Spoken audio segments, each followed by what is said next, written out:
وبركاته. الحمد لله رب العالمين والصلاة والسلام على سيد الأنبياء والمرسلين وعلى آله الطيبين الطاهرين وأصحابه الأكرمين أجمعين، أما بعد. قال الله تبارك وتعالى في كلامه المجيد والقرآن الحكيم: أعوذ بالله من الشيطان الرجيم، بسم الله الرحمن الرحيم. لا إكراه في الدين. آمنت بالله صدق الله العظيم.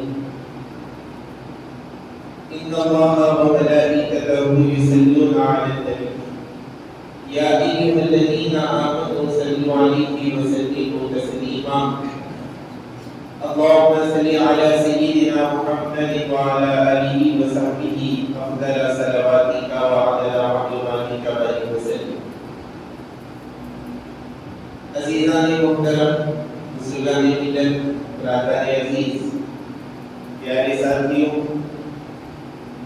قرآن پاک میں تیسرے بارے میں اللہ تبارک و تعالیٰ کا ارشاد مبارک موجود ہے: لا اکراہ فی الدین، کہ دین میں، مذہب میں کوئی اکراہ نہیں، زبردستی جبر کرنے والا دین نہیں، دین میں مشکلات نہیں ہیں، دین آسان ہے۔ فَإِنَّ مَعَ الْعُسْرِ يُسْرًا، ہر مشکل کے ساتھ آسانی۔ مشکلات سے کبھی ڈر کر گھبرانا نہیں چاہیے، مشکل کے بعد اللہ تبارک و تعالیٰ نے آسانیاں رکھی۔ گزشتہ درس میں ہم نے امام الائمہ، سراج الامہ، امام اعظم ابو حنیفہ علیہ رحمۃ اللہ کی شان و عظمت کے گانے سماعت کیا تھا۔ آئیے ہم آج جس دور میں زندگی گزار رہے ہیں، یہ ترقی یافتہ دور ہے۔ آج سے چند سو سال پہلے کوئی نئے مسائل وجود میں نہیں آئے۔ آج تمام چیزیں جو ہے نئے نئے مسائل سے دنیا گھری ہوئی۔ جیسے مثال کے طور پر بینک جاتے ہیں تو بینک میں جانے کے بعد فکس ڈپازٹ کا مسئلہ ہے، یہ جائز ہے یا نہیں، جائز رکھ سکتے ہیں نہیں رکھ سکتے، کیا مسئلہ ہے اس کا۔ لائف انشورنس، یہ ملا ہے یا نہیں، یہ جیون بیمہ، یہ کرنا چاہیے یا نہیں کرنا چاہیے۔ آج کل بزنس شیئر مارکیٹنگ میں اضافہ ہو رہا ہے کہ شیئر مارکیٹنگ کا جو بزنس ہے یہ ہمارے لیے جائز ہے یا ناجائز۔ کئی ایسے کئی مسائل بحیثیت مسلمان اسلام کے ہم نام لیوا ہیں، تو ہمیں کسی بھی مسئلے میں پریشان ہونے کی ضرورت نہیں۔ ہمارے جتنے مسائل آج موجود ہیں، نئے مسائل، اور فیوچر میں نہ جانے اور کئی مسائل آئیں گے، ان سارے مسائل کا حل آپ کو ایک مقام پر مل جائے گا۔ کون سا مقام ہو؟ اسے ہمارا فقہ کہتے ہیں۔ فقہا، مفتیان اکرام، ائمہ اربعہ، امام اعظم، امام شافعی، امام مالک، امام احمد بن حنبل علیہ الرحمن کی بارگاہ میں جب ہم جاتے ہیں، ان اللہ والوں کی بارگاہ سے جب ہمارا تعلق ہوتا ہے، ائمہ اربعہ سے جب ہم جڑ جاتے ہیں، تو ایسے ہزاروں مسائل انہوں نے آج سے 100 سال پہلے ہمارے لیے پورے بیان کر دیے۔ میں آپ کو صرف فقہ حنفی کی مثال دیتا ہوں کہ فقہ حنفی میں امام اعظم ابو حنیفہ رحمانی ماں کی گود سے لے کر، بچپن سے لے کر موت تک جتنے مسائل کی ضرورت پڑتی ہے، امام اعظم ابو حنیفہ رحمانی سارے مسائل کو بیان کرتے ہیں، سارے مسائل بیان کرتے ہیں۔ کوئی مسئلہ آپ کو اس کے باہر نہیں ملے، لیکن شرط یہ ہے ہمیں ان سے جڑنا پڑے گا۔ تقلید جسے کہتے ہیں، نماز ہم پڑھتے آئے ہیں، بچپن سے پڑھتے آئے ہیں، لیکن تکبیر اللہ اکبر کی کیا دلیل ہے نہیں معلوم، قیام کرتے ہیں، قیام کیوں کرتے ہیں نہیں معلوم، رکوع کیوں کرتے ہیں نہیں معلوم، دلیل کیا ہے؟ سجدہ کیوں کرتے ہیں نہیں معلوم، پھر اس کی دلیل کیا ہے، کیسے آپ پڑھ رہے ہیں نماز؟ تو آپ یہی کہیں گے کہ ہمیں جو ہمارے امام اعظم نے بتایا کہ تکبیر تسلیمہ میں اللہ اکبر کہتے ہوئے دونوں ہاتھوں کو کانوں تک اٹھانا چاہیے، ہاتھ ناک کے نیچے باندھ لو، رکوع اس طرح کرو، سجدہ ایسے کرو۔ یہ مرد حضرات کے لیے، یہ خواتین کے لیے نماز کا یہ طریقہ ہے۔ امام اعظم نے جو بیان کیا ہم اس کو فالو کرتے چلے آ رہے ہیں، اسی کا نام تقلید، اسی کو ہم ماننا ہے۔ تو دور بات یہ ہے جہاں ہم کئی مسائل سے گھرے ہوئے ہیں تو ہمیں کسی اور طرف جا کر پریشان ہونے کی ضرورت نہیں ہے۔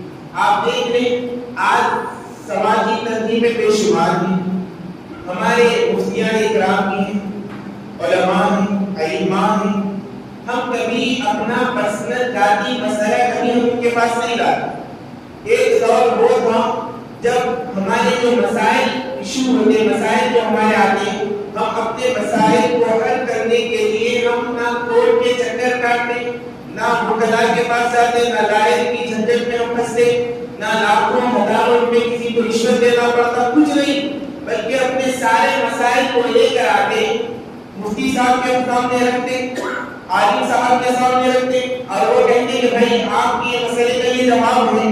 دو بھائی آئے ہیں پراپرٹی کا مسئلہ لینے کے لیے، جب مفتی صاحب کا قلم چلا اور کہا کہ دیکھو شریعت یہ کہتی ہے کہ تمہارا مال اتنا ملے گا، تمہارا مال اتنا ملے گا، اب وہ دونوں جھگڑا نہیں کرتے، لڑائی جھگڑا نہیں کرتے، بلکہ جو بھی مفتی صاحب کے پاس جو مال لے، تو وہ مسئلہ جو کورٹ میں جا کر ہزاروں لاکھوں روپے خرچ کرنے کے بعد جو رزلٹ آپ کو مل رہا ہے، ہمارے علماء، ہمارے مفتیان کرام سے اگر ہم جڑیں گے اور ان کے سامنے ہمارا مسئلہ رکھیں گے اور جو مسئلہ وہ بیان کرتی ہے، کہاں سے بیان کرتے ہیں، وہ اپنی ذاتی رائے تو نہیں دیں گے نا، وہ تو قرآن بتائیں گے، وہ تو حدیث بتائیں گے، وہ تو اجماع بتائیں گے، وہ تو فقہاء کرام کے اقوال آپ کے سامنے رکھیں گے۔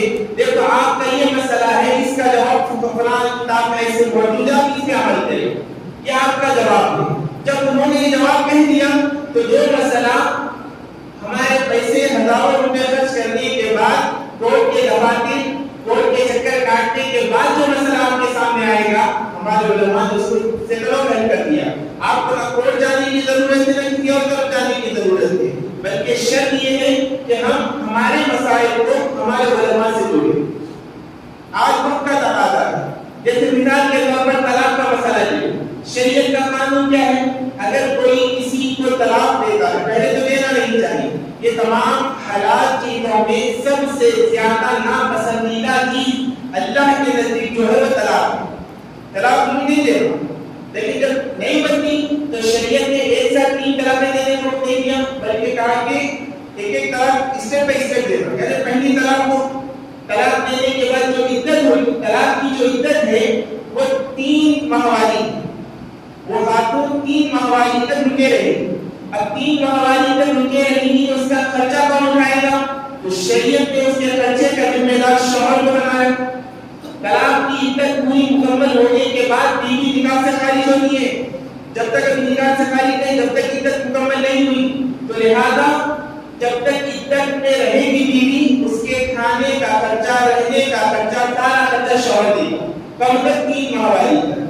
اگر خاتون حاملہ ہے اور شوہر نے طلاق دی تو اب شریعت یہ کہتی ہے کہ اس کی جو عدت حمل ہوگی، جو عدت ہوگی وہ وضع حمل ہے، یعنی بچہ جو ہی پیدا ہوگا، جو ہی بچہ پیدا ہوا اس کی عدت مکمل ہوگی۔ اب جتنا عرصہ رہے گا، وہ 7 مہینے ہو، 8 ماہ ہو، 9 ماہ ہو، 5 مہینے ہو، یہ سارا خرچہ شوہر اٹھائے گا۔ اب عورت بڑی ہو گئی، بوڑھی عورت، اور بوڑھی عورت کو اس کا شوہر طلاق دیتا ہے تو اس کی عدت جو شریعت نے مقرر کی اور 3 مہینے مقرر کی، اس میں حکمت ہے۔ اب یہ قانون شریعت کا ہے، ہم اس قانون کو اگر اچھی طرح سے مان لیں تو کورٹ کو جانے کی ضرورت نہیں پڑے گی۔ وہ لوگ نہ قرآن پڑھے نہ حدیث کا مفہوم سمجھتے ہیں، وہ اپنے ججمنٹ دیتے ہیں اور یہ کہتے ہیں کہ ہم قرآن حدیث کے خلاف نہیں کر رہے ہیں، کوئی ہم پرسنل لا میں انٹرفیئر نہیں ہو رہا ہمارا، ہم اپنا اوپینین بتا رہے ہیں، ہم اپنی رائے دے رہے ہیں، یہ بالکل قرآن حدیث کے خلاف نہیں ہے، ہم اس کے اندر جاتے بھی نہیں۔ اور اگر دیکھا جائے تو ہو رہا ہے، قرآن اور حدیث پاک کے اندر کھلواڑ ہو رہا ہے۔ آج اس کی ضرورت کیوں آئی، کیوں محسوس ہوئی؟ ہم اپنے مسائل کو اپنی سوسائٹیز میں حل کرنے کے بجائے جب باہر نکلے تو مسئلہ ایسا ہو گیا کہ اسلام پہ بات آ گئی، ظلم و زیادتی کی سے تعبیر کیا گیا۔ یاد رکھیں، یہ اچھی طرح ذہنشین رکھ لیں، ہماری شریعت قانون جو ہمیں ملا ہے اس کو نافذ کرنے والا رب العالمین خدا تعالی۔ انسان اگر قانون بناتا ہے تو وہ پاسٹ اور پریزنٹ کو دیکھ کر بناتا ہے، فیوچر کا اندازہ نہیں ہوتا، فیوچر میں اس سے فائدہ ہوگا نقصان ہوگا نہیں بتا سکتا، خالی قیاس آرائیاں کی جا سکتی ہیں۔ لیکن ہمارا جو قانون ہے یہ ایسا کمپلیٹ لا ہے جسے پرسنل لا کا نام دیا گیا۔ قانون شریعت جو ہمارا ہے یہ اتنا مکمل دین ہے، مکمل شریعت ہے کہ قیامت تک جتنے مسائل آئیں گے ہر مسئلہ آپ کو قرآن میں ملے گا، حدیث میں ملے گا، ہر مسئلہ ملے گا، کوئی مسئلہ قرآن و حدیث دیکھ کر نہیں ملے۔ لیکن شرط یہ کہ ہم اپنے مسائل اپنی سوسائٹیز میں حل کریں۔ بعض نامنہاد مسلمان جب اپنے آپ کو باہر لے کر آتے ہیں تو اس سے انشاءاللہ پوری قوم کو بھگتنا پڑتا ہے۔ تو ہم وقت کا تقاضا ہے، ہم تقلید کرتے ہیں ہمارے ائمہ، امام اعظم ابو حنیفہ، امام شافعی، امام مالک، امام احمد بن حنبل، جنہوں نے اپنی ساری زندگیاں وقف کر دی۔ قرآن ہم پڑھتے بچپن سے پڑھتے آئے، اب بھی پڑھ رہے اور بڑے وقت تک پڑھیں گے، لیکن آپ قرآن سے ایک مسئلے کو ثابت کر سکتے ہیں کیا؟ نماز کا کوئی مسئلہ آپ قرآن سے بتا سکتے ہیں؟ کوئی دلیل ریفرنس دے سکتے ہیں؟ نہیں دے سکتے۔ حدیث پیش کر سکتے ہیں کیا؟ آپ کو آ کر کہیں کہ میں بائیں ہاتھ سے کھانا نہیں کھاتا ہوں، رائٹ سیدھے ہاتھ سے نہیں کھاتا، آپ کیا پیش کریں؟ کیسے سمجھائیں گے اسے؟ کیوں ہمیں معلوم ہی نہیں قرآن کیا ہے، حدیث کیا ہے۔ ہم عربی زبان سے واقف نہیں اور عربی جانتے ہیں، تب بھی عربی زبان آنے کے بعد بھی قرآن اور حدیث کو سمجھا نہیں جا سکتا۔ کیوں نہیں جا سکتا؟ یہ قرآن ایک رب کا کلام ہے، فصاحت والا، بلاغت والا۔ اس کو سمجھنے کے لیے اللہ نے مخصوص کتابوں کو پیدا کیا جن کا مقصد یہ ہے کہ قرآن اور حدیث کو سمجھائے۔ وہ کون ہے؟ وہ امام اعظم ہے جن کے ذریعے سے فقہ حنفی بنی، وہ امام محمد بن ادریس ہے جن کے ذریعے سے فقہ شافعی بنی، وہ امام مالک ہے جن کے ذریعے سے فقہ مالکی بنی، وہ امام احمد بن حنبل ہے جن کے ذریعے سے فقہ حنبلی بنی۔ اب پوری دنیا کا وہ دورہ کریں، ایک ایک ملک کا وہ دیکھتے جائیں، دنیا میں جہاں بھی کوئی مسلمان ہوگا ملے گا آپ کو، یا تو وہ حنفی طریقے کو فالو کرے گا، یا وہ شافعی طریقے کو فالو کرے گا، یا وہ مالکی ہوگا، یا وہ حنبلی ہوگا، چاروں میں سے کوئی ایک ہوگا۔ اس کے علاوہ پانچواں ہو ہی نہیں سکتا اور پانچویں کی ضرورت بھی نہیں ہے۔ اور یہ چار کے چار ہدایت پہ ہیں، حق پر ہیں، بالکل صحیح ہے، اور چاروں کے پاس ان کا جو ایویڈنس، ان کے پاس جو دلائل ہے وہ قرآن ملے گی، حدیث ملے گی۔ جو بھی مسئلہ ملے گا وہ قرآن ہوگا یا حدیث ہوگا۔ اور مسلمان کا مقصد یہ ہے کہ وہ زندگی گزارتا ہے یا تو قرآن کے مطابق یا حدیث کے مطابق۔ قرآن اور حدیث کو چھوڑ کر وہ زندگی گزارتا ہی نہیں، کیوں؟ ایسی زندگی کیسے گزارے ہو؟ ہم تو بے سہارا نہیں ہے۔ اللہ نے ہمارے لیے معجزانہ والی کتاب قرآن کو دیا ہے اور اس کو سمجھنے کے لیے، سمجھانے کے لیے ذات رسول کو ہمیں عطا کیا۔ قرآن اور حدیث ہمارے لیے سرچشمہ حیات ہے۔ تو میرے بزرگ اور دوستو، ہم اپنے جو مسائل کو، جو خاندانی مسائل جو ہوتے ہیں ہمارے، ان مسائل کو، شوہر بیوی کے اندر لڑائی جھگڑا ہے، مسئلہ لے کر فوراً آپ کورٹ کے پاس نہ جائیں، بلکہ پہلے اسے مفتیان اکرام سے بات کریں، یا ہماری سوشل تنظیمیں، سوشل ورکرز جو ہیں، جو تنظیمیں ہماری ہیں، ان کے پاس لائیں۔ پہلے ہم اپنے مسائل کو اپنے اندر حل کر لیں گے نا، تو کسی غیر کو یہ انگلی اٹھانے کی ضرورت نہیں پڑے